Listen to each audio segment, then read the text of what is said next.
কোনো কিছু অর্জন করতে হলে আপনাকে 4টি স্টেপ অবশ্যই ফলো করতে হবে। আসুন আমরা দেখে নিই এই ভিডিও থেকে আপনি কিভাবে সফলতা অর্জন করতে পারেন। ট্যালেন্ট বা যোগ্যতা দিয়ে জীবনে কিছু করে ফেলবেন এমনটা আশা করে কোনো লাভ নেই, কারণ দুনিয়াতে ট্যালেন্ট বা যোগ্যতা দিয়ে কাউকে বিচার করা হয় না, বিচার করা হয় অর্জন দিয়ে। তোমার চারপাশে তাকালে দেখতে পাবে একজন মানুষের সাথে আরেকজন মানুষের আর্থিক, সামাজিক বা পারিবারিক স্ট্যাটাসের ডিফারেন্স তৈরি করে।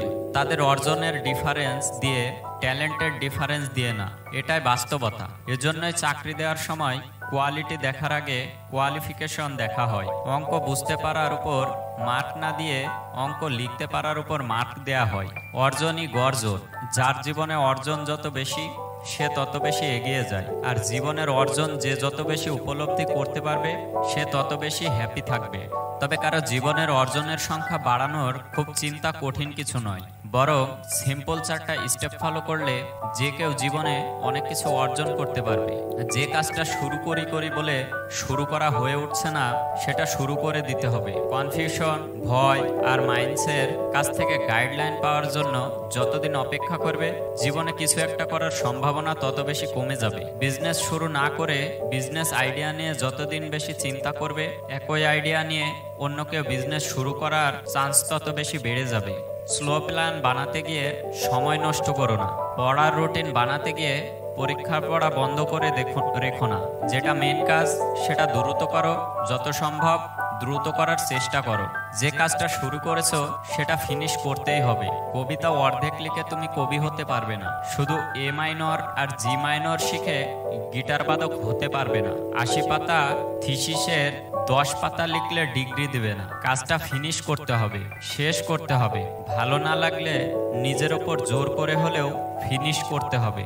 আজকে যে কাজটা করছো কালকেও সেই কাজটা করতেই হবে। কালকের চাইতে ভালো হোক বা খারাপ হোক, সেই একই কাজ করতে হবে। শুধু 3টা গান সুর করে মিউজিশিয়ান হতে পারবে না। 4 দিন ইট গেতে বিল্ডিং বানানো যায় না। 2 সপ্তাহ ক্রিকেট খেলে ন্যাশনাল টিমে চান্স পাওয়া যায় না। কাজটার পিছনে লেগে থাকতে হবে।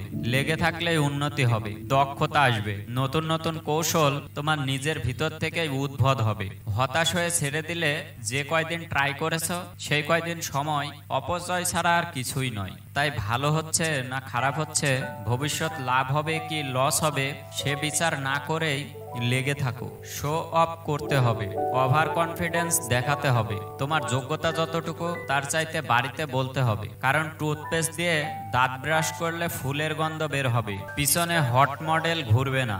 দেখলে আমরা টুথপেস্ট কিনি না। 30,000 টাকা দিয়ে যে বিয়ে করে ফেলা যায়, সেই বিয়েতে 30 লাখ খরচ করে শো অফ না করলে প্রেস্টিজ আসে না। তাই তোমার নিজের ঢোল নিজে পিটাতে গিয়ে একটু শো অফ করে দিবা। হালকা বাড়িয়ে বলে নিজের যোগ্যতার মার্কেটিং করবা। এতটুকু বাড়িয়ে বলবে যতটুকু এক্সট্রা পরিশ্রম করে 2-3 সপ্তাহ খাটাখাটুনি করে কভার করে দিতে পারবা। অর্জনের প্রসেসে ঢুকে পড়ো। সম্মান, সম্পদ, সুখ সবকিছুই হাতের মুঠোয় চলে আসবে।